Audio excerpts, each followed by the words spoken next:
Hello everyone, welcome back to our channel SS nursing classes, your dream our mission. और आज हम आपके सामने आए हैं एक बेहतरीन टॉपिक लेके, जिसका नाम है सीपीआर। सी मीन्स होता है कार्डियो, पी मीन्स होता है पल्मोनरी और आर मीन्स होता है रिससिटेशन। रिससिटेशन तो किसी भी सिनेरियो में आपका कार्डियक फंक्शन विक्टिम का या पल्मोनरी फंक्शन स्टॉप हो चुके हैं, तो हमें रिवाइव रखने के लिए एक इमरजेंसी लाइफ सेविंग प्रोसीजर करते हैं जिसका नाम होता है सीपीआर। अब जनरली होता क्या है, हार्ट आपका कॉन्ट्रैक्ट करता है, डायस्टॉल करता है। तो कॉन्ट्रैक्ट करता है तो ऑक्सीजनेटेड ब्लड लेफ्ट वेंट्रिकुलर से निकलकर वाइटल ऑर्गन तक ऑक्सीजन सप्लाई होती है। जब हार्ट डायस्टॉल करता है तो हार्ट वापस से ब्लड को फिलिंग करता है, कॉन्ट्रैक्ट करते ही अगेन ऑक्सीजन सप्लाई हो जाती है। तो इन सिनेरियो में कार्डियक फंक्शन जो है वो स्टॉप हो चुके हैं।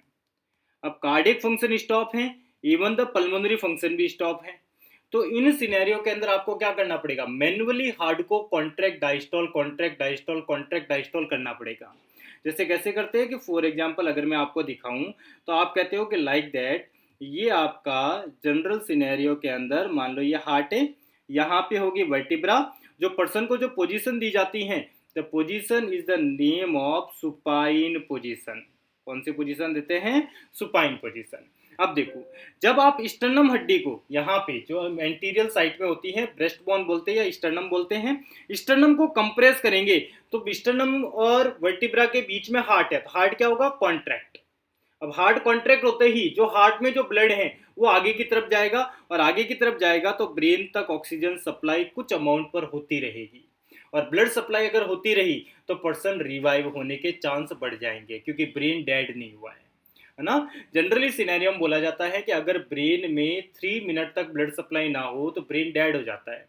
तो इन सिनेरियो में आप क्या करते हो, ब्रेन को कंटिन्यूस कुछ कुछ अमाउंट पे O2 सप्लाई रखते हो। अब O2 सप्लाई रखोगे तो ब्रेन जिंदा रहेगा, अलाइव रहेगा। इन सिनेरियो में पेशेंट को जो डेथ होने के चांस थे वो कम हो गए, है ना। तो हम कहते हैं जो सीपीआर हम करते हैं, ये सीपीआर अगर आप आउटसाइड द हॉस्पिटल सेटिंग करते हैं तो हम बोलते हैं उसे BLS। Outside the hospital setting कहलाता है BLS। BLS का मतलब होता है बेसिक लाइफ सपोर्ट। अब बेसिक लाइफ सपोर्ट क्यों बोला गया, क्योंकि यहाँ पे हमारे पास कोई ज़्यादा चीज़ें नहीं होती, बेसिक चीज़ें होती हैं। लाइक जैसे कोई इंसान जो सीपीआर कर रहा है, एक तो वो सीपीआर कर सकता है, और अगर उनके पास में हेल्प आ गई तो हेल्प के साथ, एम्बुलेंस के साथ उनके पास हो सकता है AED। AED का मतलब होता है automated external defibrillator. Automated external defibrillator अगर कोई पर्सन BLS कर रहा है। पर वहीं अगर हॉस्पिटल सेटिंग में हो रहा है तो हॉस्पिटल सेटिंग में हम इसे नाम दे देते हैं ACLS। अगर CPR हॉस्पिटल में दे रहे हैं तो हम बोलते हैं उसे ACLS। ए का मतलब एडवांस, सी का मीन्स कार्डियो कार्डियक, एल का मतलब लाइफ और एस का मतलब support. Advance cardiac life support. अब इसको एडवांस क्यों बोला गया, क्योंकि यहाँ पे हमारे पास चीजें ज्यादा है, पर्सन का जिंदा होने के चांस ज्यादा रहेंगे। क्योंकि यहाँ जो सीपीआर देने वाला है ये मेडिकल स्किल पर्सन है, मेडिकल स्किल्ड पर्सन है। जबकि BLS में कोई सी भी सीपीआर दे सकता है, मेडिकल स्किल्ड हो या ना हो। यहाँ पे मेडिकल स्किल्ड पर्सन है। ऑल्सो यहाँ पे आपके पास मेडिकेशन अवेलेबल है जो कि पर्सन को रिवाइव करने में हेल्प करेगी। ऑल्सो यहाँ पे आपके पास डिफिब्रिलेटर अवेलेबल है। अगर पर्सन की रिदम सॉकेबल में चली गई तो इमीडिएट आप उसको डिफिब दे पाओगे। जो फैसिलिटी होगी वो होगी हॉस्पिटल में। तो हॉस्पिटल में सीपीआर को हमने बोल दिया ACLS, advance cardiac life support. एक टर्म आता है, कभी कभार एग्जामिनर पूछता है, NALS। NALS का फुल फॉर्म क्या है, NALS का मतलब होता है neonatal advance life support. Neonatal advance life support. और एक वर्ड इसी से मिलता जुलता होता है PALS। PALS का मतलब होता है पीडियाट्रिक एडवांस लाइफ सपोर्ट। तो ये आपके सिंगल लाइनर सवालों में से पूछे जाते हैं। तो should be remember is the PNALS and the PALS। आगे बढ़े, देखो अब जब भी आपको CPR करना है तो CPR करने के लिए जो सीक्वेंस होता है, जो फॉर्मूला होता है, वो फॉर्मूला होता है आपका CAB। फॉर्मूला होता है CAB। C का मतलब होता है कंप्रेशन, A का मीन्स होता है एयरवे और B का मतलब होता है ब्रीथिंग। कंप्रेशन, एयरवे, ब्रीथिंग, है ना। देखो 2005 की गाइडलाइन में अगर आपने देखा होगा तो वहां पे फॉर्मूला चलता था ABC। फिर 2010 की गाइडलाइन में ये चेंज हो गया और ये चेंज होके हो गया CAB। सर हम किसकी गाइडलाइन मानते हैं? अमेरिकन हार्ट एसोसिएशन AHA की गाइडलाइन मानते हैं, है ना। देखो अब C में सबसे पहले C का मतलब होता है कंप्रेशन। अब यहाँ पे कंप्रेशन का मतलब क्या दिया गया है? कंप्रेशन का मतलब था चेस्ट कंप्रेशन। चेस्ट कंप्रेशन हम पर्सन को देते हैं चेस्ट कंप्रेशन। अब जब भी चेस्ट कंप्रेशन देना है तो पर्सन को पोजीशन देनी होगी सुपाइन पोजीशन, है ना। वेरी इंपॉर्टेंट है, सुपाइन में देना है, प्रोन पोजीशन में देके CPR नहीं करना है। सुपाइन पोजीशन, सुपाइन पोजीशन के साथ में जो सरफेस होनी चाहिए वो स्लीप वेल के मैट्रेस नहीं होने चाहिए, वहां सरफेस होनी चाहिए या तो हार्ड सरफेस या फ्रम सरफेस। फ्रम का मतलब हल्का सा एक कुछ इस प्रकार से दरी वरी बिछा दो और उसके ऊपर पेशेंट को बिठा दो, that known as from surface. और आपसे एग्जामिनर पूछे कि सुपाइन के साथ में हार्ड सरफेस देनी या फ्रम सरफेस, तो priority of answer is the from surface, है ना। ऑल्सो अब जब भी आप कंप्रेशन करोगे तो compression always hard and fast होनी चाहिए। हार्ड मतलब दम लगाना है, हार्ड और फास्टली करना है। तो आप कहते हो कि कंप्रेशन हार्ड और फास्ट होने चाहिए, है ना। अगर आप कंप्रेशन कर रहे हो तो कंप्रेशन के बीच में कोई इंटरप्शन नहीं होना चाहिए। Minimum interruption, minimum interruption between compression. Compression के बीच में मिनिमम इंटरप्शन देखने को मिलने चाहिए, है ना, इंटरप्शन नहीं होना चाहिए। अगेन हम कहे हैं जब आप कंप्रेस कर रहे हो तो एक बार मान लो आपने कंप्रेस किया, कंप्रेस करते ही हार्ट क्या हो गया होगा? कॉन्ट्रैक्ट। तो देन आपको हाथ को पूरा रिकॉल करना है ताकि हाथ वापस से डायस्टॉल हो जाए। अगर आपने कंप्रेस किया है, हार्ट कॉन्ट्रैक्ट हुआ है और यहीं पे अगर आप बार बार कंप्रेस कर रहे हो, कंप्रेस कर रहे हो तो हार्ट कॉन्ट्रैक्ट कॉन्ट्रैक्ट डायस्टॉल होगा नहीं, डायस्टॉल नहीं होगा तो फीलिंग नहीं होगी। तो आपको क्या करना पड़ेगा? हाथ को कंप्लीट रिकॉल करना पड़ेगा, हटाना नहीं है, रिकॉल करना है, अपने वेट को लूज करना है। जैसे ही रिकॉल करोगे हार्ट क्या होगा? डायस्टॉल। फिर आप कंप्रेस करोगे, हार्ट कॉन्ट्रैक्ट, डायस्टॉल होते ही हार्ट क्या हो जाएगा? हाथ हटाते ही डायस्टॉल। तो हम कहते हैं कि जो कंप्रेशन होने चाहिए वो हार्ड और फास्ट होने चाहिए, है ना। अब कंप्रेशन के लिए कुछ बातें भी इंपॉर्टेंट हैं। वो बातें क्या इंपॉर्टेंट है सर? कि कंप्रेशन करने से पहले हम जो देखते हैं सर्कुलेशन के लिए, वो देखते हैं सबसे पहले मैन्यूवर। मैन्यूवर यहाँ बात हम कर लेते हैं अडल्ट के लिए, यहाँ बात हम कर देते हैं चाइल्ड के लिए, यहाँ हम बात करते हैं इन्फेंट के लिए, है ना। इन्फेंट किसे कहेंगे? वो एज ग्रुप जो लेस देन 1 ईयर है, that mean is the infant. Child consider होते हैं 1 to 8 year, that means a child. और अडल्ट जो 8 ईयर से अबव है वो टोटली कंसीडर होते हैं एज अ अडल्ट। तो अगर कोई बच्चा 8 साल से ऊपर का है तो उन सिनेरियो में जो CPR का सीक्वेंस होगा, CPR के प्रोटोकॉल होंगे, वो एज ए अडल्ट फॉलो किए जाएंगे, है ना। चलो तो सबसे पहले अगर बात की जाए कि CPR करते समय सबसे पहले आप चेक करते हो पल्स। पल्स, अब पल्स आप चेक करोगे तो मान लो कि अगर आप किसी विक्टिम के राइट साइड में खड़े हो, तो राइट साइड में खड़े हो तो राइट कैरोटिड पल्स चेक करनी है। ऐसा नहीं कि राइट साइड खड़े हो और लेफ्ट कैरोटिड पल्स चेक करते हैं, ऐसा नहीं होता। सेम साइड पे इंसान की कैरोटिड पल्स चेक करते हैं। अब जब पल्स चेक करते हैं तो पल्स चेक करने का टाइम होना चाहिए आपका 5 to 10 सेकेंड। पावी नर्सिंग ऑफिसर हो, 10 second is the maximum time. इससे ज्यादा टाइम आपको नहीं लेना है क्योंकि सारा खेल टाइम का है। ब्रेन को 3 मिनट के अंदर अंदर ऑक्सीजन सप्लाई करनी है, अदरवाइज ब्रेन डेड हो जाएगा। और मिनिमम टाइम जो आपको लेना है वो 5 सेकेंड लेना है। तो आप कहते हो मैक्सिमम टाइम जो होता है 10 सेकेंड और मिनिमम टाइम होता है 5 सेकेंड। ऐसा भी नहीं होना चाहिए कि 5 सेकेंड से कम टाइम आप ले लो, नहीं, मिनिमम आपको लेना होगा 5 सेकेंड और मैक्सिमम 10 सेकेंड। अब अडल्ट में जो पल्स चेक करते हैं, कौन सी पल्स चेक की जाती है, तो आंसर करना कैरोटिड। भावी नर्सिंग ऑफिसर हो, आंसर करना कैरोटिड। चाइल्ड में कौन सी पल्स चेक करते हैं, अगेन आंसर करना कैरोटिड। और अगर कैरोटिड आपके ऑप्शन में नहीं है तो देन जाते हैं हम फीमोरल पे, है ना। First always goes for the carotid. Infant में अगर आप चेक करते हो तो आपको चेक करनी है ब्रेकियल। अगर ब्रेकियल पल्स नहीं मिलती देन आप चेक करना है एपाइकल, और एपाइकल आपके ऑप्शन में ना हो तो देन आपको जाना होगा फीमोरल पे, है ना। तो first priority is the brachial. Option में नहीं है एपाइकल करके आएंगे, ऑप्शन में नहीं है फीमोरल करके आएंगे, है ना। चलो देखो नेक्स्ट, अगर देखा जाए कि जब आप कंप्रेशन करोगे तो हैंड की पोजीशन पूरे चेस्ट कैविटी में कहाँ होनी चाहिए, तो सेकंड हम कहते हैं compression landmark. Compression landmark, compression landmark का मतलब होता है placement of hand. Placement of hand, hand का प्लेसमेंट कहाँ करना है। तो अगर अडल्ट की बात करिए तो हैंड का प्लेसमेंट कहाँ होगा, तो वेरी वेरी इंपॉर्टेंट है, remember it, lower half of sternum. Lower half of sternum, lower half of sternum, ये स्टर्नम है, इसका जो लोअर हाफ है यहाँ पे हमें हैंड का प्लेसमेंट करना है। अगर ये ऑप्शन में नहीं है तो हम कहते हैं 1/3 ऑफ चेस्ट स्टर्नम, ना। स्टर्नम की 1/3 के ऊपर हम हैंड का प्लेसमेंट करते हैं,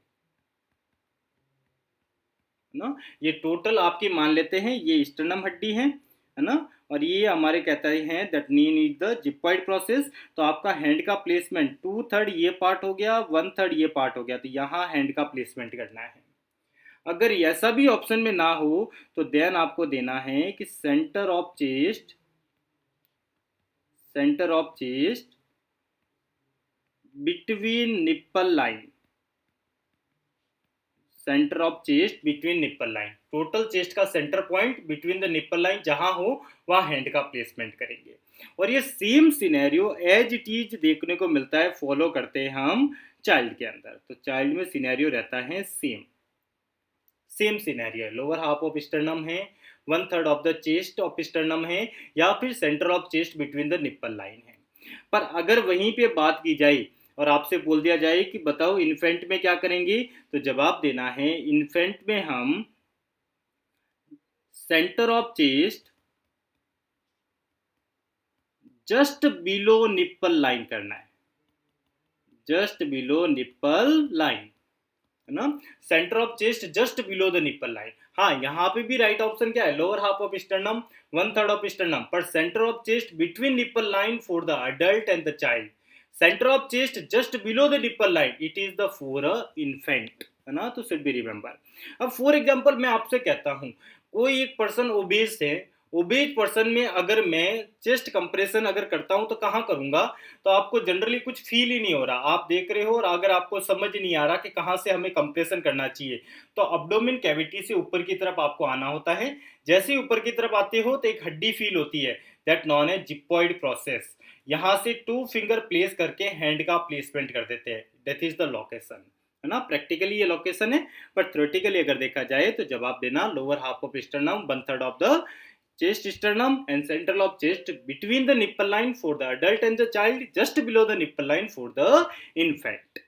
आगे बढ़े, चलो देखो नेक्स्ट देखना। अगेन आपसे बोल दिया जाए examiner, third one, compression method, कि सर हमें कितने हाथ का यूज करना है जब हम कंप्रेस कर रहे हैं, तो आपको यूज करना होगा अडल्ट में, चाइल्ड में और इन्फेंट में बात की जाए तो अडल्ट में यूज करने 2 हैंड, दोनों हाथों का यूज करना है। अगर वहीं चाइल्ड पूछे तो 1 हैंड भी यूज कर सकते हैं और 2 हैंड भी यूज कर सकते हैं। बट अगर इन्फेंट पूछे तो आपको यूज करना है 2 थंब, है ना। 2 फिंगर रिसेंटली जो 2025 की गाइडलाइन है AHA की, है ना, उनमें 2 फिंगर को हटा दिया गया है। अभी जो ओनली जो है वो 2 थंब, और अगर मान लो कोई बच्चा बड़ा है और आपके हैंड कैविटी में नहीं आ रहा तो हील ऑफ पाम यूज करेंगे, है ना, पर 2 फिंगर वाला ऑप्शन अभी नहीं है, तो ये इंपॉर्टेंट हो चुका है, रिमेंबर इट। 2 फिंगर नहीं है, ओनली 2 थंब है। नेक्स्ट वन जो याद रखना, कंप्रेशन डेप्थ कितनी देंगे, कंप्रेशन डेप्थ कितनी डेप्थ तक हमें कंप्रेस करना होगा, तो याद रखना 2 to 2.4 inch for the adult and 2.4 inch is the maximum depth.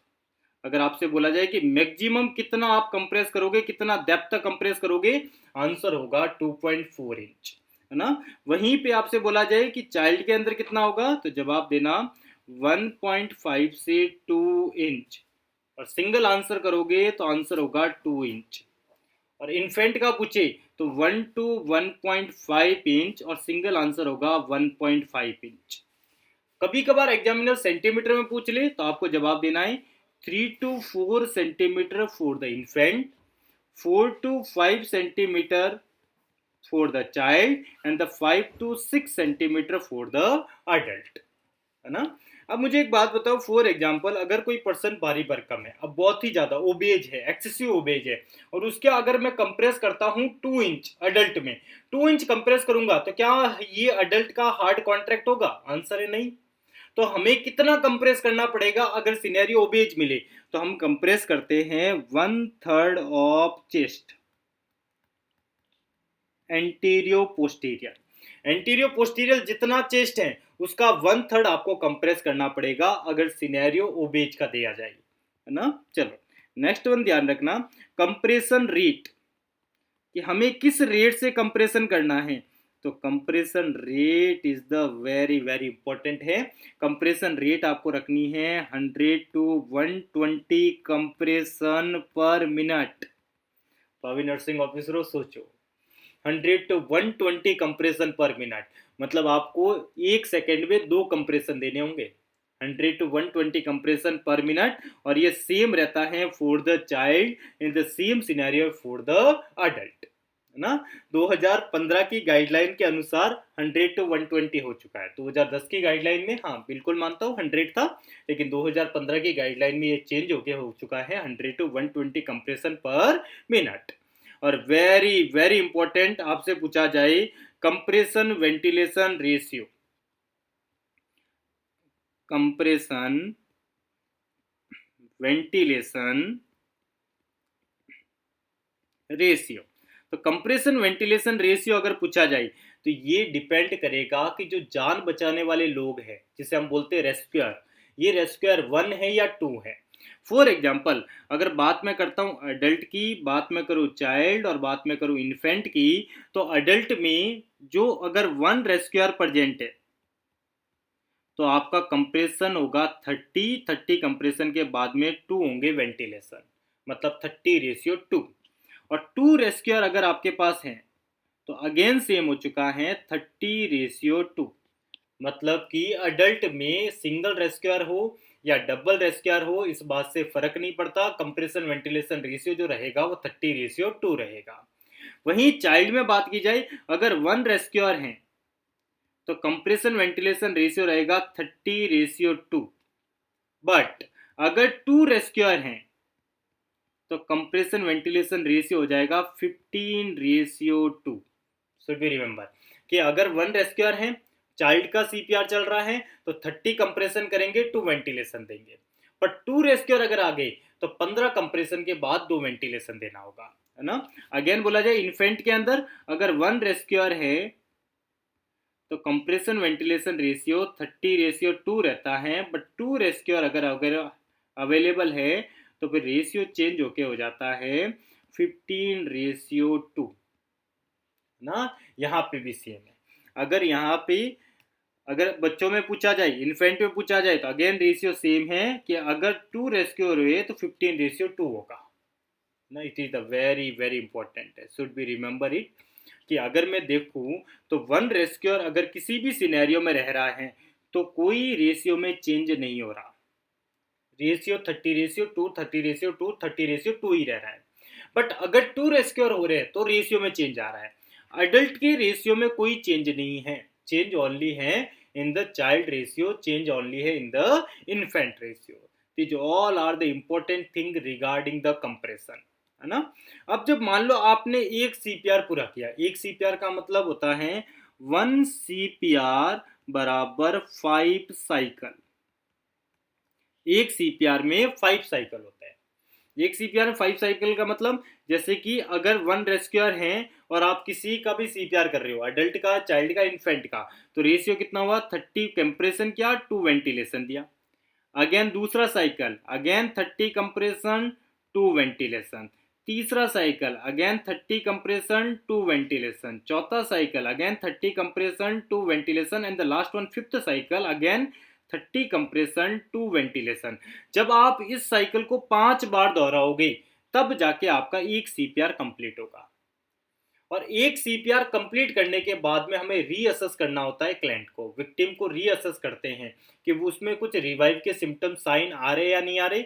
अगर रिवाइव के कोई साइन नहीं है, पेशेंट अभी भी अनरिस्पॉन्सिव है, और अगर पल्स और ब्रीथिंग दोनों ही अब्सेंट है, देन अगेन आपको स्टार्ट कर देना है CPR, है ना. और वेरी वेरी इंपॉर्टेंट याद रखना कि एक CPR को कंप्लीट करने में आपको जो टाइम लेना है वो कंप्लीट इन 2 मिनट.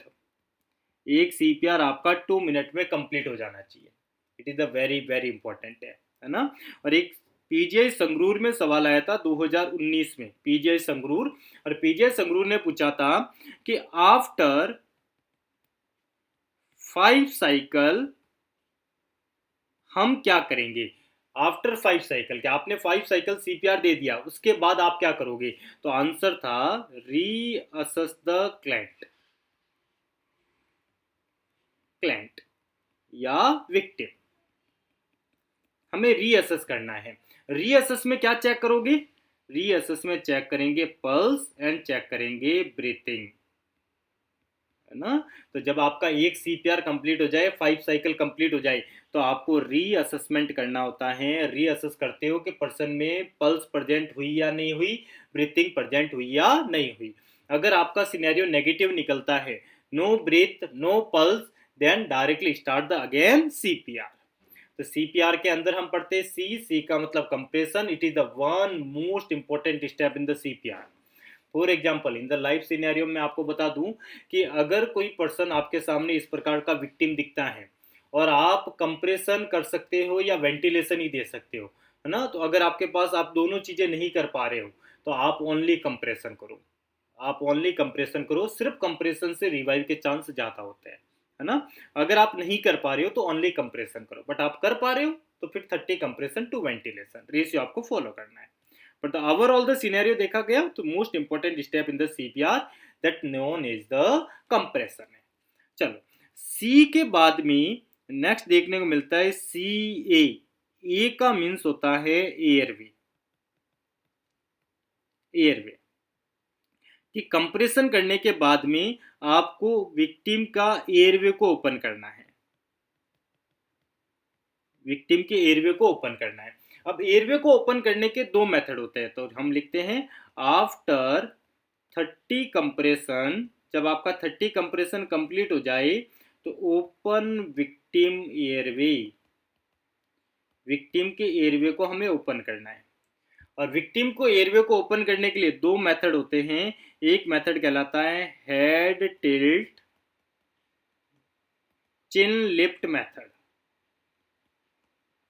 और दूसरा आपका कहलाता है द नेम इज जा थ्रस्ट मैनवर. तो 2 चीजें होती हैं, हेड टिन चिन लिफ्ट मेथड या जा थ्रस्ट मैनवर. अगर मोस्ट कॉमन की बात की जाए तो most common is the head tilt chin lift method, है ना. हेड को टिल्ट करना है, चिन को लिफ्ट करना है, ओपन एयरवे हो जाएगा.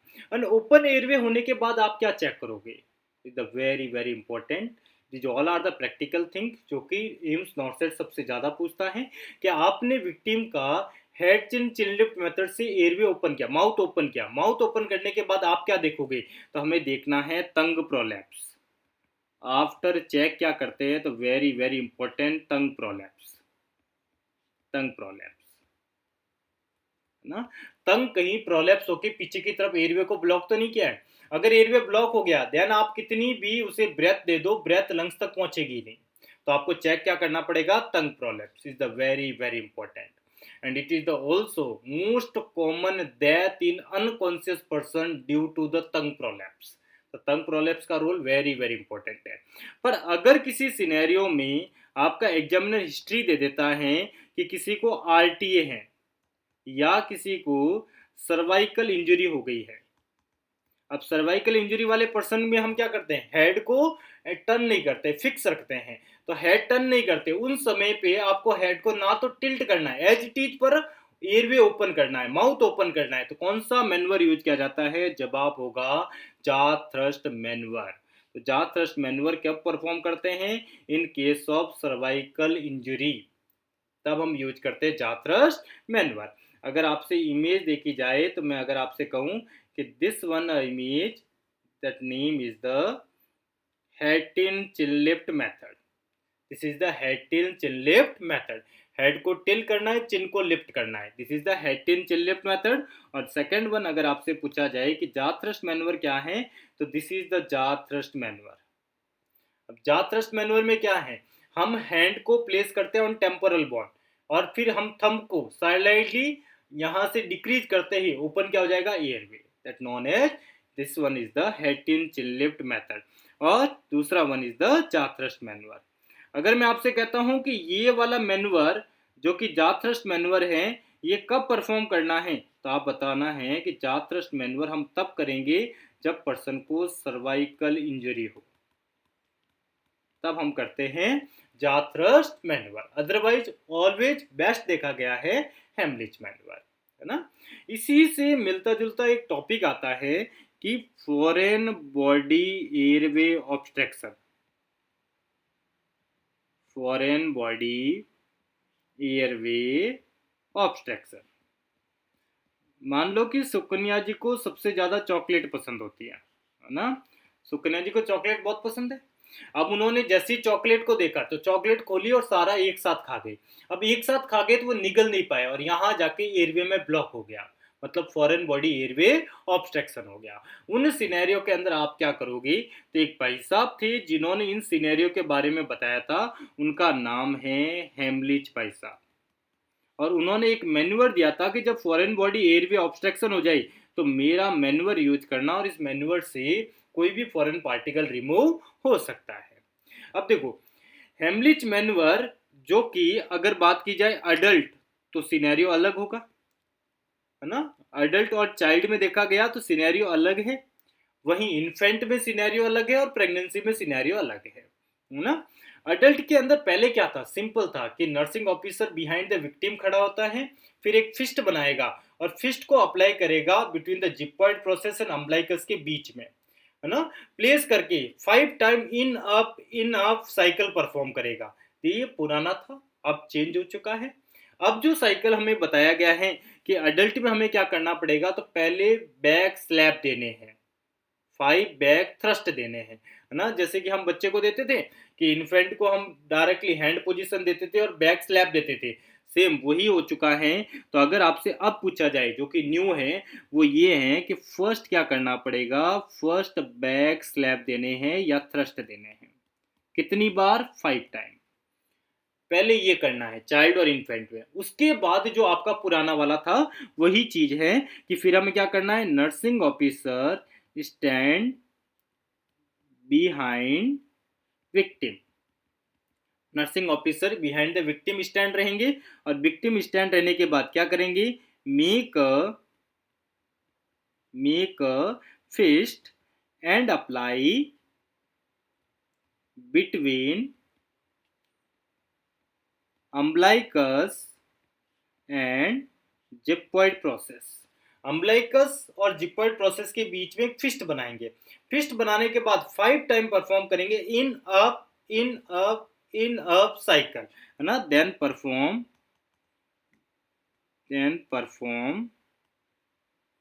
5 टाइम इन अप साइकिल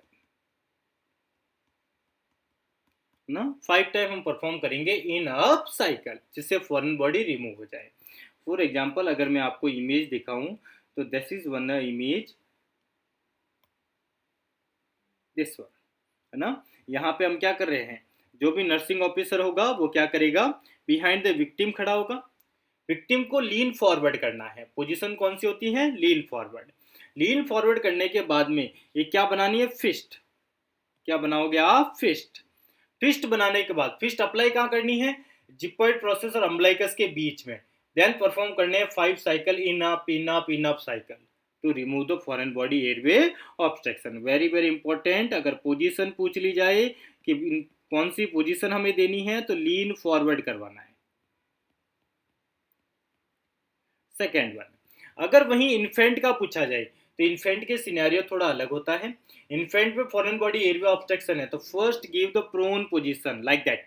आप प्रोन पोजीशन दो। प्रोन पोजीशन देने के बाद 5 स्लैब देनी है between the shoulder blade. 5 slab दोगे between the shoulder blade. 5 slab देने के बाद फिर आपको देनी होगी सुपाइन पोजीशन, और सुपाइन पोजीशन के साथ में हेड को डाउन करना है। सुपाइन पोजीशन दिए, देन परफॉर्म करने हैं 5 time chest thrust manoeuvre. Abdomen नहीं, अब्डोमिन कब यूज करते हैं, इन the scenario of adult and child. Infant है तो यूज की जाते हैं चेस्ट थ्रस्ट मैनुअर, है ना। तो हम यहाँ पे कहते हैं, यहाँ perform abdominal thrust manure use ना करके इन्फेंट में यूज करते हो चेस्ट थ्रस्ट मैनुअर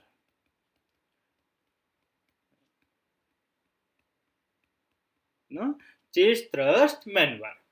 ऑल्सो देखना, अगर वहीं आपसे पूछा जाए कि किसी सिनेरियो में प्रेगनेंसी वाला सिनेरियो दे दिया जाए कि एक प्रेग्नेंट लेडी है, प्रेगनेंसी के दौरान है, या कोई ओबेज पर्सन है। अब प्रेगनेंसी और ओबेज वाले पर्सन में आप उन सिनेरियो के अंदर अब्डोमिनल थ्रस्ट मैनुअर यूज नहीं कर सकते। ओबेज में क्यों कर नहीं कर पाओगे, क्योंकि आपके हाथ ही नहीं जाएंगे आगे तक। इतना बड़ा इंसान होगा, आप अगर हाथ करोगे तो हाथ यहीं तक पहुंचेंगे, यहां तक पहुंचाने हैं, तो आप पहुंचा नहीं पाओगे। तो उनमें हम अब्डोमिनल थ्रस्ट मैनुअर यूज ना करके प्रेगनेंसी और ओबेज में यूज करते हैं चेस्ट थ्रस्ट मैनुअर। अब इनों में क्या करते हैं, सेम। इनको भी जो पोजीशन जो दी जाती हैं वो पोजीशन होती है lean forward. Lean forward position देनी है। लीन फॉरवर्ड पोजीशन देने के बाद फिर अगेन यहाँ पे भी make a fist. Same, nursing officer कहाँ पे रहेगा, behind the victim. Make a fist, और अप्लाई कहाँ करनी है, तो अप्लाई करनी है base of sternum. Very very important. Apply कहाँ करोगे, तो अप्लाई करेंगे बेस ऑफ स्टर्नम। स्टर्नम के बेस पे अप्लाई करना। देन परफॉर्म करना है 5 in up in up in up cycle in the scenario of pregnancy and obese, है ना। तो एक टॉपिक आपका और कवर हो गया, the name is the foreign body airway obstruction. Also याद रखना कि जब आपने सीपीआर पे लौटो, सीपीआर में आपने कंप्रेशन किया था, कंप्रेशन के बाद में आपने एयरवे ओपन की थी, टंग की पोजीशन चेक की थी, टंग की पोजीशन नॉर्मल है, तो देन आप दोगे ब्रेथ। क्या दोगे, ब्रेथ। तो आप तक कहते हो कि जो फॉर्मूला था हमारा सीपीआर देने का, वो फॉर्मूला था CAB। तो बी का मतलब क्या होता है, ब्रीथिंग। ब्रीथिंग कब देते हैं, after open airway, airway perform. अब साइकिल का रेशियो कितना था, 15:2, 13:2। तो after open airway perform 2 breath, 2 breath हमें देनी है ना। अब ये ब्रेथ किससे दे सकते हो, माउथ टू माउथ भी दे सकते हैं ना, माउथ टू नोज भी दे सकते हैं। पर हाँ इंपॉर्टेंट है कि अगर आप माउथ टू माउथ दे रहे हो ब्रेथ, तो नोज को क्लोज रखना है, ताकि एयर यहां से ट्रेवल करके वापस आपको ही ना आ जाए, है ना। इसलिए क्या करो, नोज को क्लोज करना, देन माउथ टू माउथ देना है। अगर आप माउथ टू नोज दे रहे हो तो माउथ क्लोज होना चाहिए, है ना। ऑल्सो आप दे सकते हो माउथ टू स्टोमा, या फिर अगर आप हॉस्पिटल में हो तो यूज करोगे आप एम्बू बैग। देन यूज करेंगे आप एम्बू बैग, और एम्बू बैग के मास्क को होल्ड करने की टेक्निक होती है, और उस टेक्निक को आप बोलते हो, is the very very important बॉबी नर्सिंग ऑफिसरों, C&E टेक्निक। C&E technique.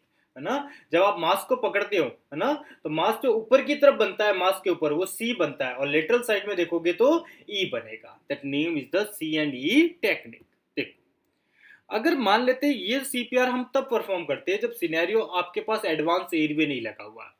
अगर ऐसा सवाल पूछा जाए, जो कि नॉट सेट का अभी फेवरेट सवाल बन रहे हैं, अगर पर्सन एडवांस एयरवे के साथ है, एडवांस एयरवे के साथ है, एडवांस एयरवे का मतलब पर्सन को एंडोट्रेकियल ट्यूब लगी हुई है या पर्सन को ट्रेकेस्टोमी ट्यूब लगी हुई है। अब ट्रेकेस्टोमी ट्यूब लगी हुई है, एंडोट्रेकियल ट्यूब लगी है, इसका मतलब एयरवे पेटेंट है। एयरवे के अंदर डायरेक्टली अगर ब्रेथ दूंगा तो लंग्स तक पहुंचेगी ब्रेथ। इन सिनेरियो में मुझे ओपन एयरवे करने की रिक्वायरमेंट नहीं है, मुझे टू ब्रेथ देने की रिक्वायरमेंट नहीं है। यहाँ रेशियो कुछ और होगा, यहाँ पे ये वाला परफॉर्म नहीं करेंगे 30 कंप्रेशन टू वेंटिलेशन या 50 कंप्रेशन टू वेंटिलेशन, ऐसा नहीं होगा कि 15 कंप्रेशन के बाद टू वेंटिलेशन दे रहे हो, नहीं। यहाँ पे क्या होता है, जब एडवांस एयरवे होता है उन सिनेरियो में एक जो पर्सन नर्सिंग ऑफिसर होगा वो कंटिन्यूअस कंप्रेशन करेगा, कोई रेशियो नहीं है, कंटिन्यूअस कंप्रेशन चलेगा। तो एक नर्सिंग ऑफिसर कंटिन्यूअसली कंप्रेशन करता ही रहेगा, वो नहीं रुकेगा, नो इंटरप्शन, है ना। तो कंप्रेशन करता रहेगा। दूसरा नर्सिंग ऑफिसर होगा, वो विक्टिम के ऊपर, मान लो ये बाबा जी हैं, मान लो ये बाबा जी है ना, इन सिनेरियो के अंदर, और मान लो एक नर्सिंग ऑफिसर यहाँ पे कंटिन्यूअसली कंप्रेशन दे रहा है, दूसरा नर्सिंग ऑफिसर यहाँ पे अटैच करेगा एक मास्क, और इस मास्क के आगे लगा होता है एक बैग जिसे आप बोलते हो एम्बू बैग, एम्बू बैग, है ना। तो सेकेंड नर्सिंग ऑफिसर क्या करेगा, एक टाइम लेगा, ये घड़ी लेगा अपने पास और खड़ा होगा, घड़ी लेके खड़ा होगा, एवरी 6 सेकेंड में, एवरी 6 सेकेंड के अंदर 1 ब्रेथ दे देगा, एवरी 6 सेकेंड में। अब एक पर्सन तो कंटिन्यूसली कंप्रेशन कर रहा है, और दूसरा जो वेंटिलेशन संभाल रहा है नर्सिंग ऑफिसर, वो टाइम देखेगा, और जैसे ही 6 सेकेंड होंगे एक बार एम्बू को कंप्रेस कर देगा ताकि एयर चली जाएगी लंग्स में, फिर इसे छोड़ देगा, फिर अगेन टाइम देखेगा 6 सेकेंड, अगेन कंप्रेस करेगा। तो एवरी 6 सेकेंड के अंदर 1 ब्रेथ दी जाती है इन the scenario of advance airway, है ना। तो हम कहते हैं 1 ब्रेथ एवरी 6 सेकेंड, इसका मतलब 10 ब्रेथ पर मिनट होती है rate, 10 breath per minute. This is the scenario for adult.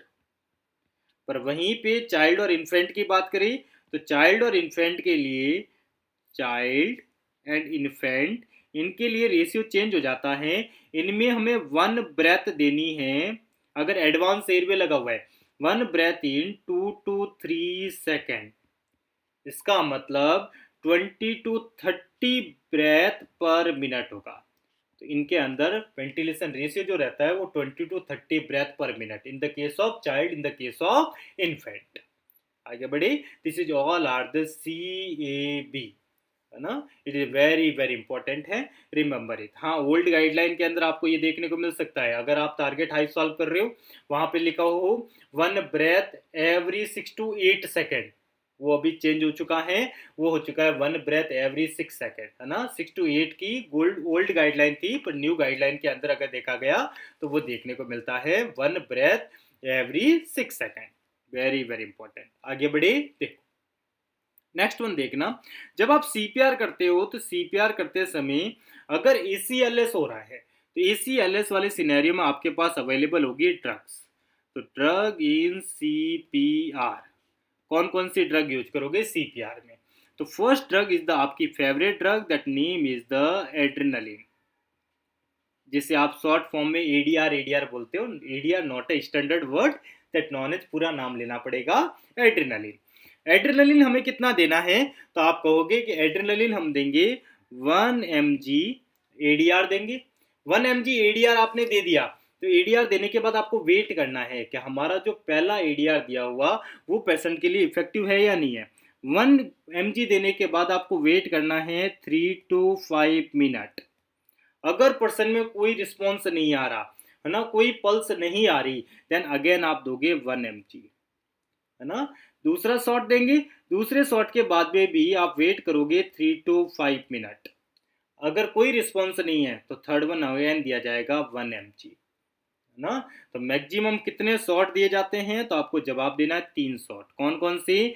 1 mg, 1 mg, 1 mg। एक बार देने के बाद कितना वेट करना है? 3 to 5 मिनट हमें वेट करना होगा। दूसरी ड्रग जो हम यूज करते हैं, the name is the atropine. Atropine, है ना। एट्रोपिन कितनी दी जाती है? Again same 1 mg। यहाँ वेट किया जाता है 4 to 5 मिनट का, रिस्पॉन्स नहीं है, अगेन 1 mg, है ना। फिर अगेन वेट करो 4 to 5 मिनट का, कोई रिस्पॉन्स नहीं है, अगेन 1 mg। तो यहाँ पे भी कितने शॉट दिए जाते हैं एट्रोपिन के? तो आप कहोगे 1 शॉट, 2 शॉट और 3 शॉट दिए जाते हैं, है ना। तीसरी ड्रग जो सीपीआर में आप यूज करते हो, the name is the अमाइडारोन। अमाइडारोन,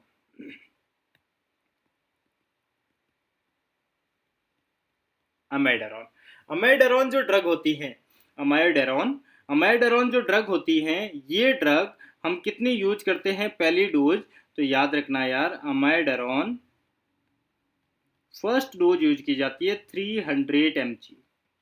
300 mg first dose देते हैं। अगर फर्स्ट डोज देने के बाद आपको वेट करना होगा यहाँ पे भी 3 to 5 मिनट का, कोई रिस्पॉन्स नहीं है, सेकेंड डोज इसकी हाफ जाती है 150 mg, है ना। 150 mg देने के बाद आपको वेट करना होगा again 3 to 5 minute, no response, 150 mg again, है ना। तो एमेडोरॉन की भी अगर मैं आपसे कहूँ कि कितनी शॉट दिए जाते हैं, तो आप अगेन कहोगे 3 शॉट लगते हैं। पहला शॉट लगता है 300 mg का, सेकेंड शॉट 150 mg का, थर्ड शॉट होता है 150 mg का। तो फोर्थ वन ड्रग जो कि आप सीपीआर में यूज करोगे, the name is the lidocaine. Lidocaine, lidocaine first dose दी जाती है 1 to 1.5 mg पर केजी। फर्स्ट डोज होती है 1 to 1.5 mg पर केजी। सेकेंड डोज होती है अगर हम 0.5 to 0.7 mg पर केजी, एंड थर्ड डोज होती है अगेन 0.5 to 0.7 mg पर केजी। सर हमें वेट कितना करना पड़ेगा एक शॉट से 2 शॉट के बीच में? Again 3 to 5 minute, again 3 to 5 minute, है ना। इंपॉर्टेंट है, याद रखना पर केजी। तो मान लो अगर कोई 60 किलो का है, तो आपको 60 mg देना होगा फर्स्ट डोज, है ना। फिर 30 mg हम देंगे सेकेंड डोज, एंड 30 mg देंगे लास्ट डोज, है ना। चलो, इसके अलावा एक और ड्रग है जो रिसेंट तो इतनी ज़्यादा यूजेबल नहीं है लेकिन है, वेसोप्रेसिन। वेसोप्रेसिन की सिंगल डोज होती है 40 यूनिट इंटू 1 डोज, एक ही डोज दी जाती है 40 unit. These all are the drug जो यूज की जाती है सीपीआर में। अब ये जो इतनी भी ड्रग हैं, सर कौन से रूट से देते हैं? तो बावड़ो आईवी रूट से देते हैं, है ना। आईएम देंगे तो कब इफेक्ट आएगा? हमें जिंदगी बचानी है, तो हम कौन सा रूट यूज करते हैं जो कि सबसे फास्ट रूट है? The name is the IV, है ना। अगेन पूछा जाए आपसे एडीआर के बारे में कि अगर आप एडीआर दे रहे हो तो एडीआर का रेशियो कितना रखना है? तो आईवी के लिए रेशियो ऑलवेज होता है 1:10,000, 1:10,000। आईएम अगर दे रहे हो तो रेशियो होता है 1:1000, है ना। एडीआर का बस यही यूज नहीं है, इसके अलावा भी बहुत इंपॉर्टेंट यूज है। फॉर एग्जाम्पल, आपको अगर नेजल पैकिंग करनी है, नेजल पैकिंग करनी है, किसी पर्सन को एपिस्टेक्सिस था, है ना, नेजल ब्लीडिंग हो रही थी, तो उस समय आप क्या करते हो? एक कॉटन लेते हो जिसके ऊपर एडीआर लगा देते हैं और नेजल पैकिंग कर देते हैं। एडीआर डायरेक्टली ब्लड वेसल्स पे कांटेक्ट आते ही ब्लड वेसल्स में वेसो कंस्ट्रिक्शन लाता है, वेसो कंस्ट्रिक्शन होगा तो ब्लीडिंग नहीं होगी। ऑल्सो जब आप कभी सिनेरियो आपके सामने ये आए, हाँ एक मिनट रुकना, जब आपके सामने सिनेरियो ये आए कि किसी पर्सन में ईटी ट्यूब या टीटी ट्यूब सक्शनिंग कर रहे थे, उन सक्शनिंग के दौरान पे ब्लीडिंग हो गई, है ना। एंडोट्रेकियल ट्यूब या ट्रेकिस्टोमी ट्यूब से आप सक्शनिंग कर रहे थे लेकिन ट्रेकियल में ब्लीडिंग हो रही है, उस समय आप डायरेक्टली ट्रेकिया के अंदर डाल देते हो एडीआर। एडीआर क्या करेगा? वेसो कंस्ट्रिक्शन कर देगा। अगेन आपसे बोला जाए कि किसी पर्सन को एनाफाइलेटिक रिएक्शन हुई है, एलर्जिक रिएक्शन है, है ना, एलर्जिक रिएक्शन है, एनाफाइलेटिक रिएक्शन है।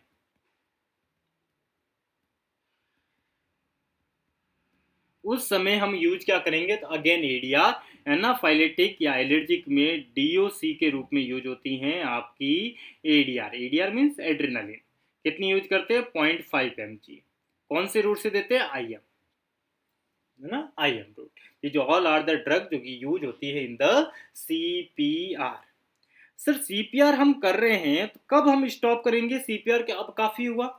तो सीपीआर स्टॉप कब होगा, इसके लिए कुछ इंपॉर्टेंट सिनेरियो होना चाहिए। पहला ये सिनेरियो हो जाना चाहिए कि अगर किसी पर्सन में साइन ऑफ लाइफ दिख जाए, बाबा जी जिंदा हो गए, अब सीपीआर मत करो। दूसरा ये हो जाए कि अगर आपसे टाइम जो है मोर देन 30 मिनट हो चुका है, आप सीपीआर कर रहे हो 30 मिनट से ज़्यादा टाइम हो चुका है, 45 मिनट, 1 आवर, तो आप सीपीआर आप स्टॉप कर सकते हो। और वेरी वेरी इंपॉर्टेंट, अगर रेस्क्यूअर फटिंग हो जाए, है ना, सीपीआर देने वाला अगर खुद ही थक जाए, तो फिर मान लो कि हमें सीपीआर अब स्टॉप कर देना चाहिए। और लास्ट वन होता है अगर आपको ये कंफर्म हो जाए कि पर्सन डेड है, उन सिनेरियो के अंदर स्टॉप कर देते हैं सीपीआर। अब सीपीआर जब आप करते हो तो कुछ कॉम्प्लिकेशंस देखने को मिलते हैं। कॉम्प्लिकेशन, है ना, कॉम्प्लिकेशन क्या होंगे, जो आपसे कॉमन होते हैं जब आप सीपीआर करते होंगे, देन सिनेरियो में जैसे ही कंप्रेस करते होंगे यहां से रिप्स ब्रेक डाउन हो जाती होगी, है ना, तो हम कहते हैं रिप्स फ्रैक्चर, जो कि कॉमन है ना। वो होता क्यों है, जब आपका हैंड का प्लेसमेंट सही लोकेशन पे अगर है, उन सिनेरियो में कभी रिप्स ब्रेकडाउन नहीं होगी। अगर ये हाथ हल्का सा इधर आ गया और यहां से कंप्रेस कर दिया, तो इन सिनेरियो के अंदर स्टर्नम से जुड़ी हुई होती है रिप्स, यहां से रिप्स केस से रिप्स ब्रेकडाउन हो जाती है। और अगर 2 से अधिक रिप्स ब्रेकडाउन हो गई तो उनमें अपोजिट रेस्पायरेशन देखने को मिलेगा। That mean is the paradoxical respiration in the flail chest, also in seen in the flail chest. Also हम कहते हैं, और क्या होगा, तो आप कहोगे सर पंचर ऑफ लंग्स, कि जो रिप्स टूटी हैं ये रिप जाके डायरेक्टली पंचर हो सकती है, लंग्स को पंचर कर सकती है। ऑल्सो रिप्स जाके मायोकार्डियम को डैमेज कर सकती है, मायोकार्डियम डैमेज। ऑल्सो क्या हो सकता है, स्पाइनल कॉर्ड इंजरी, ज्यादा ही आपने बाहुबली वाला दम लगा दिया, क्या हो जाएगा, spinal cord injury. These all are the complication. चलो वेरी वेरी इंपॉर्टेंट जो आपको याद रखना है, सीक्वेंस ऑफ सीपीआर। कि सीपीआर अगर आप कर रहे हो एसीएलएस तो क्या आपके स्टेप रहेंगे, अगर सीपीआर में आप कर रहे हो बीएलएस तो आपके क्या स्टेप रहेंगे। तो एक वेरी फेमस लाइन है जिसे आप याद रखना, अगर आपको एसीएलएस की स्टेप याद रखने हैं, कि प्लीज आरबीसी पहले सीपीआर दो, और इससे आप टोटल सीक्वेंस याद रख लोगे। प्लीज आरबीसी पहले सीपीआर दो, this is the step.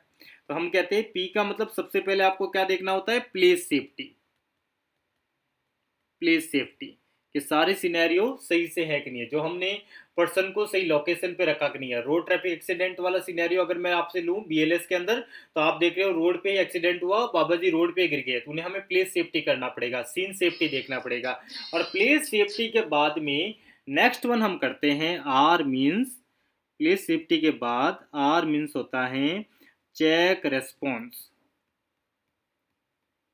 Response, है ना, अगेन रेस्पॉन्सिव नहीं है अगर पर्सन, तो नेक्स्ट बी का मतलब आपको चेक करनी होगी ब्रीथिंग। और रेस्पॉन्स नहीं ले रहा और ब्रीथिंग भी नहीं कर रहा, तो नेक्स्ट आपको करना होगा C means call for help. और भावी नर्सिंग ऑफिसर हो, अगर आप हॉस्पिटल में कर रहे हो तो आपको एक्टिवेट करना होगा कोड ब्लू, है ना, code blue. Code blue it is the overall emergency के लिए कोड ब्लू है। लाइक जैसे कि किसी का रेस्पिरेटरी फेलियर हो गया, कोड ब्लू एक्टिवेट होगा, है ना, कार्डिक फेलियर हो गया, कोड ब्लू एक्टिवेट होगा, है ना। ऐसा नहीं है कि code blue only heart attack आएगा तो ही कोड ब्लू होगा, नहीं यार, किसी भी इमरजेंसी सिनेरियो में अगर लाइफ थ्रेटनिंग सिचुएशन है तो एक्टिवेट द कोड ब्लू, है ना। पी का मतलब क्या होगा, जब आपने हेल्प ले ली देन आपको चेक करनी है पल्स, और पल्स नहीं आ रही तो आपको स्टार्ट कर देना है CPR। और अगर आपको रिक्वायरमेंट लगी तो आप पर्सन को दे दोगे shock, that known as defibrillator. तो आप सिंपल टर्म से याद रख सकते हो, प्लीज आरबीसी पहले सीपीआर दो, that is the step of ACLS। BLS की स्टेप की अगर बात करूं, मैं नीचे लिख देता हूं BLS। तो BLS के लिए आपके सिनेरियो अलग अलग होगा। फॉर एग्जाम्पल, चाइल्ड में सिनेरियो, अडल्ट में सिनेरियो अलग देखने को मिलेगा और इन्फेंट वाले सिनेरियो के अंदर अलग देखने को मिलेगा, है ना। और यहाँ से सर थोड़ा सा चाइल्ड का हटा दो। हाँ जी, देखो एक चीज का देख लेते हैं, चाइल्ड का हटा देते हैं, अडल्ट का देखते हैं पहले। तो हम कहते हैं अडल्ट के अंदर क्या होगा, है ना।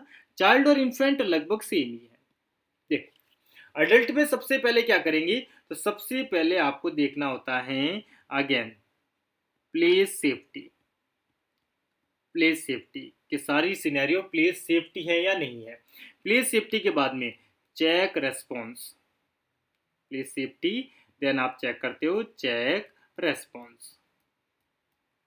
पर्सन रेस्पॉन्सिव नहीं है, अनरेस्पॉन्सिव है, तो देन आप क्या करते हो, आप जनरली सोचो कि आप जब कोई रोड ट्रैफिक एक्सीडेंट का विक्टिम देख रहे हो, है ना, जो कि रोड पे गिरा हुआ है, तो आप क्या करते हो, जाके पहले सबसे पहले उनको साइड में लेते हैं, उसके बाद में टैपिंग करते हैं, शोल्डर टैपिंग करते हैं कि बाबा जी आप जिंदा हो, बाबा जी सुनो, what is your name, overall देखते हैं, मतलब रिस्पॉन्स चेक करते हैं। अगर पर्सन अनरिस्पॉन्सिव है, तो सबसे पहले क्या करोगे, कॉल फॉर हेल्प। अरे यही तो करते हो आप। वहां देखते हो बाबा जी अगर कोई रिस्पॉन्स नहीं देते हैं तो बोलते हैं एम्बुलेंस को कॉल करो, एम्बुलेंस को कॉल करो, means call for help. Call for help करने के बाद नेक्स्ट वन हम करते हैं चेक ब्रीथिंग एंड पल्स। और ब्रीथिंग एंड पल्स जो चेक करनी है वो एक साथ चेक करनी है, एक साथ। पहला सिनेरियो अलग था, पहले हम ब्रीथिंग चेक करते थे फिर पल्स चेक करते थे, लेकिन अब की गाइडलाइन ये कहती है ब्रीथिंग और पल्स एक साथ चेक करनी है, जो कि लेटेस्ट अभी तक चल रही है, सेम ही चल रही है, ब्रीथिंग और पल्स एक साथ चेक करेंगे। ब्रीथिंग और पल्स चेक की, आप में कोई ब्रीथिंग नहीं है, कोई पल्स नहीं है, देन स्टार्ट कर दो CPR। और जब आपने हेल्प बुलाई थी यहाँ पे और हेल्प वाले आ गए, तो आप अटैच कर दो AED, automated external defib. This is the step of BLS। Also अगर मैं आपसे बात करूं चाइल्ड की या इन्फेंट की, तो पहले सबसे पहले क्या करेंगे, प्लेस सेफ्टी। यहाँ पे भी सेम है, प्लेस सेफ्टी करेंगे। प्लेस सेफ्टी के बाद में चेक रेस्पॉन्स। अब देखो बच्चा है और वो रेस्पॉन्स नहीं कर रहा, तो अब आप वेट नहीं करोगे, क्योंकि बच्चे के वाइटल अनस्टेबल जल्दी हो जाते हैं, तो आपको वेट नहीं करना है, इमीडिएट CPR पर जाना है। तो आप देखोगे चेक ब्रीथिंग एंड पल्स, और दोनों चीजें एक साथ चेक होगी।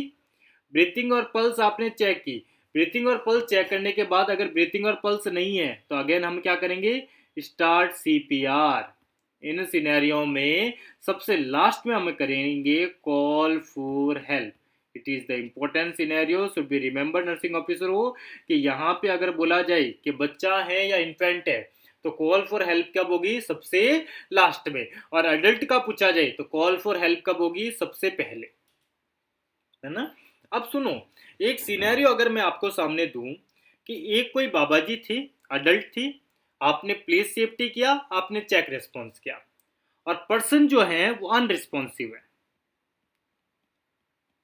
मेरा क्वेश्चन सुनना, पर्सन अनरिस्पॉन्सिव है ना। इन सिनेरियो के अंदर जब आपने कॉल फॉर हेल्प किया, उसके बाद में ब्रीथिंग और पल्स आपने चेक की और दोनों प्रेजेंट है, तो मुझे बताओ आप क्या करोगे।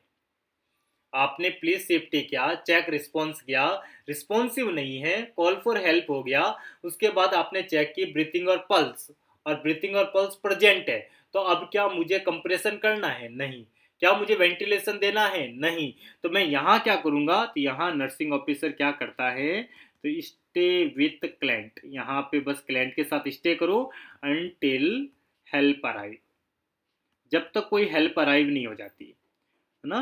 उन सिनेरियो तक आपको उसी के पास खड़ा हुआ रहना है, ताकि कुछ होने वाले कॉम्प्लिकेशंस को आप देख पाओ, आप रूल आउट कर पाओ। अगर ब्रीथिंग और पल्स अगर अपसेंट हो गई तो आप इमीडिएट CPR दे पाओ। यहाँ पे हमें कुछ नहीं करना होता, स्टे विद द क्लाइंट, जब तक कि आपके पास हेल्प नहीं आ जाती। एक और सवाल मैं आपको देता हूँ कि अगर मान लेते हैं एक पर्सन है जिसमें आपने प्लेस सेफ्टी किया, चेक रिस्पॉन्स किया, है ना, प्लेस सेफ्टी चेक रिस्पॉन्स किया।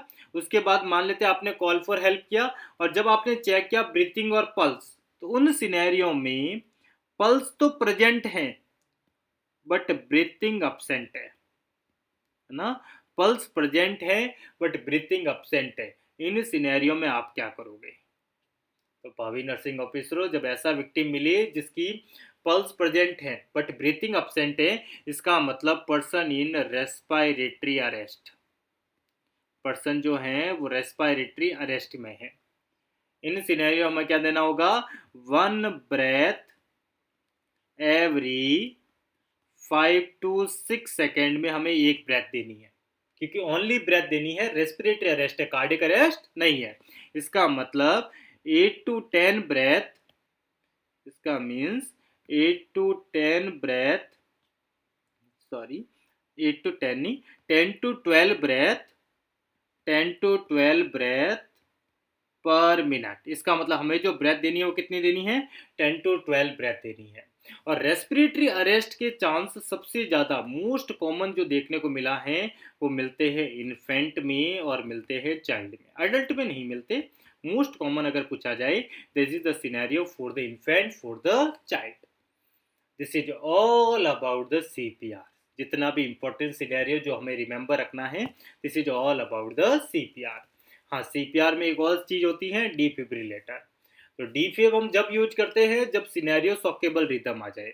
आप सीपीआर कर रहे हो, आपने एक साइकिल पूरा किया, एक साइकिल मतलब पूरा पर्टिकुलर एक सीपीआर कंप्लीट किया, 5 साइकिल आपने कंप्लीट किए। 5 साइकिल के बाद में आपकी जो एडी मशीन है, ऑटोमेटेड एक्सटर्नल डीफेब मशीन है, अगर वो बताती है कि पर्सन वीटी में चला गया, मतलब वेंट्रिकुलर ट्रेकिकार्डिया पल्स लेस में चला गया, या वीएफ में चला गया, वेंट्रिकुलर फिब्रिलेशन में चला गया, तो उन सिनेरियो में आपको इमीडिएट शॉक देना है ना, इमीडिएट शॉक देना है, और शॉक के तुरंत बाद स्टार्ट कर देते हैं सीपीआर। एक सवाल आपसे पूछता हूं, अगर पर्सन असिस्टॉल है, असिस्टॉल है ना, कार्डिक एक्टिविटी नहीं है, फ्लैट एक्टिविटी, असिस्टॉल है, तो उन सिनेरियो में आप क्या करोगे? आप सीपीआर करोगे या डीफेब दोगे? तो जवाब होगा सीपीआर। क्या जवाब होगा? सीपीआर, डीफेब नहीं होगा। एक अगेन सिनेरियो अगर मैं आपसे कहूं कि एक पर्सन को वीटी वीएफ हुआ है, वीटी का मतलब पल्सलेस वीटी, और वीएफ हुआ है, तो ट्रीटमेंट ऑफ चॉइस क्या होगी? तो ट्रीटमेंट चॉइस है डिफिब्रिलेटर। इसलिए हम कहते हैं कि जब आपका एक सीपीआर कंप्लीट हो जाए और आपकी जो मशीन है ऑटोमेटेड एक्सटर्नल डीफिब वो आपको शो कर रही है कि पर्सन वीटी वीएफ में है, तो पहले शॉक देना है, क्योंकि ट्रीटमेंट ऑफ चॉइस क्या है? शॉक है ना, शॉक मतलब defib. This is all about the important thing regarding to the CPR, है ना। आज के लिए बस इतना ही, मिलते हैं नेक्स्ट क्लास में। इसी प्रकार से निरंतर जुड़े रहे और निरंतर जुड़े रहो। यहाँ पे आपको एसएस नर्सिंग क्लासेस में और एक बेहतरीन टॉपिक देखने को मिलेगा, और जल्द ही हम यहाँ पे एसएस नर्सिंग क्लासेस में एक बड़ी चीज करने वाले हैं जो कि जल्द ही आपके सामने आएगी, है ना। बहुत ही जल्दी हम इंटरेक्शन करने वाले हैं, है ना, सिर्फ डायरेक्टली इंटरेक्ट करेंगे, लाइव इंटरेक्शन करेंगे बहुत ही जल्द। अभी के लिए बस इतना ही, all about the today class. Thank you everyone, thank you so much. और हाँ, जाते जाते सब्सक्राइब जरूर कर लेना। Thank you everyone.